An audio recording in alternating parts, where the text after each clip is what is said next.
안녕하세요. 손바닥 이야기 원재훈 시인입니다. 오늘은 어떤 결정력이랄까, 어떤 결정에 대해서 한번 말씀을 좀 드리고 싶어요. 과거에 최진실 씨가 광고 모델을 했던 순간의 선택이 10년을 좌우한다 라는 가전제품 광고 좀 기억나시죠? 굉장히 메시지가 좋은 광고였습니다. 물론 좋은 가전제품을 사서 오래오래 쓰세요 라는 그 광고지만 이 말이 은유하고 있는 함의, 뜻이 굉장히 좀 넓다라는 생각이 들어서 두고두고 생각이 나는 광고 카피입니다. 만약 지금 어떤 결단을 내려야 한다면 어떻게 하시겠습니까? 이거 굉장히 중요한 문제죠. 당신이 어떤 결단을 하느냐에 따라 미래가 완전히 달라지기 때문입니다. 그래서 결정력 장애라는 말도 있어요. 마치 질병처럼 느껴지는데 뭘 먹을 때도 그렇고 뭘 할 때도 그렇고 결정을 잘 못하는 분들은 좀 사는 게 좀 번거롭습니다. 자, 당신의 미래가 달라지기 위해서 지금 어떤 결정을 해야 될까?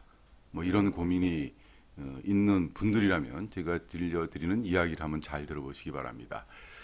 알지라 카스픽뉴라는 브라질 작가가 책을 한 권 썼는데요. 제가 아주 오래전에 출판사에서 근무할 때 이 책을 제가 편집한 적이 있어요. 제가 그때는 국장이었기 때문에 직접 편집하지는 않았지만 원고를 보고 나서 이 이야기가 상당히 오랫동안 머릿속에 남았습니다.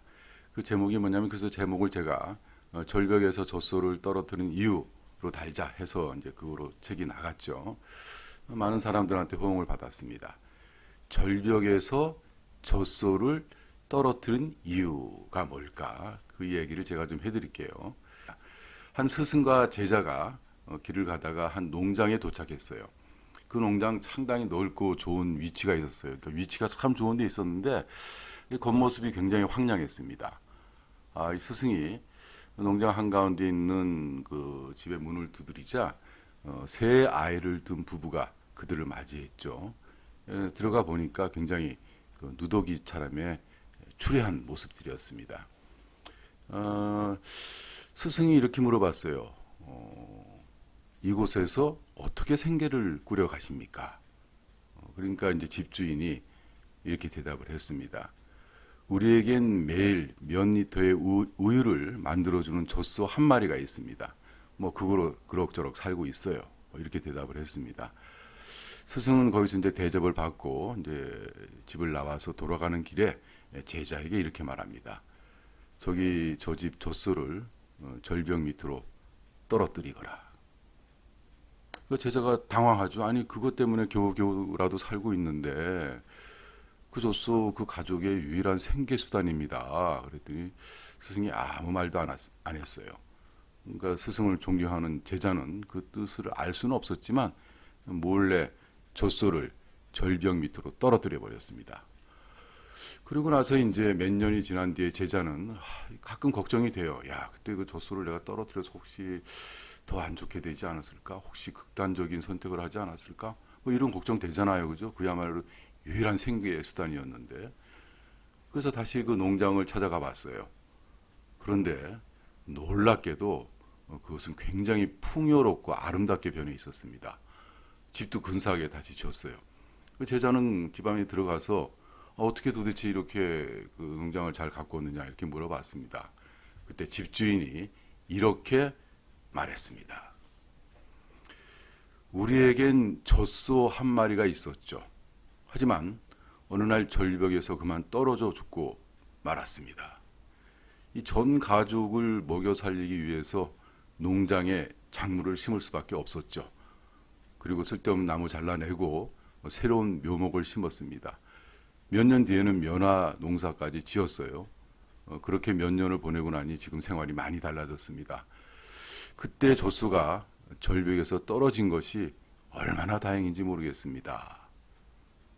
라는 이야기입니다. 일종의 우화입니다. 그죠? 우리한테 어떤 교훈을 주려고 해요. 어떤 결정을 할 때 이 이야기가 도움이 됐으면 좋겠습니다.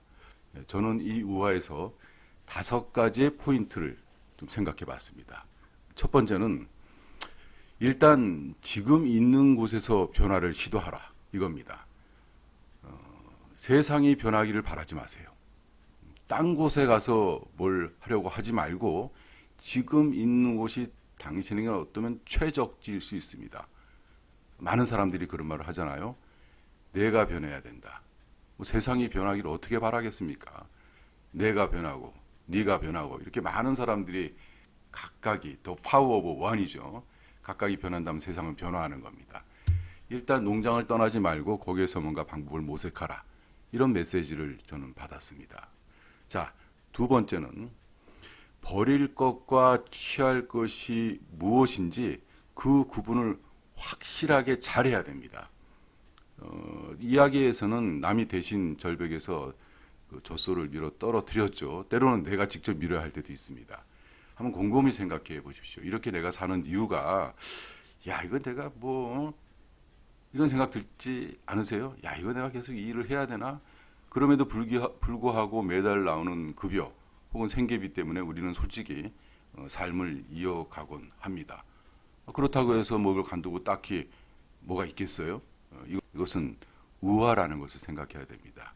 뭐 딱 지금 이야기 듣고 나 그럴 거야 지금 내 지저분한 살을 때려쳐버리고 새로운 일 할까 이러면 이것도 또 안 좋은 선택이 될 수 있어요. 여기서 어떤 메시지를 받으십시오. 버릴 것과 취할 것이 무엇인지 확실하게 생각하고 취할 것을 잡아야 된다는 겁니다. 자, 그리고 세 번째는요. 과연 나에게 젖소가 뭘까? 요거 굉장히 중요합니다. 이야기는 비교적 단순하게 꾸며졌죠. 메시지가 선명해요. 젖소를 절벽에서 밀어라. 너의 안 좋은 습관, 너의 선택 이거 잘해라. 뭐 이런 메시지를 주고 있는데 그렇다면 과연 젖소가 나에게 무엇인지 잘 파악해야 됩니다. 제 주위에도 그런 사람들 꽤 있어요. 저도 물론 그런 부분이 있습니다. 어떤 친구는 10년 이상을 별로 상태가 안 좋은 사람과 계속 일을 하고 있어요. 겉으로 보기엔 참 답답해요. 그 사람 표정 항상 어두워요. 그래서 저는 아니, 왜 저렇게 살까 할 정도예요. 그건 저 생각뿐만이 아니고 다른 사람도 그래요. 근데 중요한 게 뭐냐면 말이죠. 그 친구가 점점 이상하게 변한다는 겁니다. 이거 참 무섭더라고요. 그 젖소 하나 떨어뜨리지 못해서 좀 이상하게 변해요. 사람이 점점 어두워지고 말도 없어지고 마치 그 조울증 환자 같기도 하고 좀 어쩔 땐 섬뜩하기도 해요. 저러다가 무슨 일 저지르는 거 아니야? 이런 경우에는 저는 과감하게 그 젖소를 밀어버려야 한다고 얘기해주고 싶어요. 하지만 얘기를 못 해줬어요. 왜 그런지 아세요? 얘기할 만한 틈이 없어요. 그렇다고 문득 얘기할 수도 없잖아요. 여러분 한번 곰곰이 생각해 보세요. 주위에 그런 사람이 있을 수 있어요. 10년, 15년을 정말 형편없는 상대와 끌려가면서 마치 가스라이팅 당한 같은 그런 모습까지 들기 때문에 섬뜩했습니다. 이런 얘기는 그런 사람한테 딱 맞아 떨어져요. 그땐 젖소를 진짜 밀어버려야 돼요. 과감하게 떨치고 나와야 돼요. 객관적으로 그 친구가 어느 대학을 나왔는지 뭐 어떤 생활인지 제가 말씀드릴 수 없어요. 하지만 굉장히 하이 클래스예요. 전 답답해요. 근데 반면에 이런 생각도 하죠. 내가 혹시 저런 꼴이 아닐까? 그죠? 곰곰이 생각해야 됩니다. 억지로 끌려가면서 사는 순간을 잘 파악해서 어느 순간에 완전히 끊어버려야 돼요. 젖소를 밀어버려야 됩니다. 이게 중요하다는 겁니다.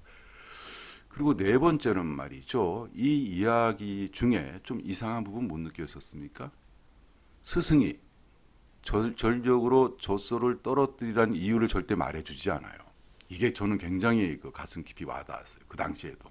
스승의 침묵. 결국 결단 내리고 행동하는 건 바로 너다라는 의미예요. 누가 대신해주지 않아요. 여기서 절벽에서 다른 그 제자가 떨어뜨려 줬지만 그것은 은유일 뿐입니다. 이거 내가 해야 되는 거예요. 그 사람이 하지 못하니까 누굴 대신시켜서 은혜를 베풀어 준 거예요. 이런 경우가 많이 있을까요? 이런 경우가 많지 않아요. 내가 해야 돼요. 내가. 그 제자 같은 행동을 내가 해야 되는데 스승이 말을 왜 안 했을까요? 예를 들어서 앞으로 전개될 어떤 과정을 스승은 짐작했던 것 같아요. 야, 저것 때문에 저 사람들이 저렇게 지질이 궁상으로 사는 거야. 저거 빨리 없어져야지 새로운 방법을 모색하고 더 나은 삶을 사는 거야. 이런 메시지 전해줄지 한마디도 안 해요. 어떤 포인트가 있죠? 내가 결정하고 내가 책임지는 겁니다.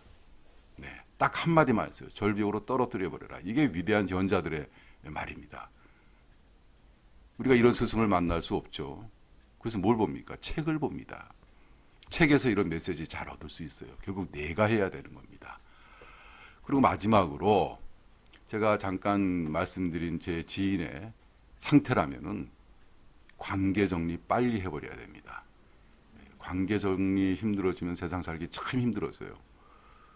네, 이렇게 한 5가지 정도로 제가 이 이야기의 어떤 포인트를 짚어봤습니다.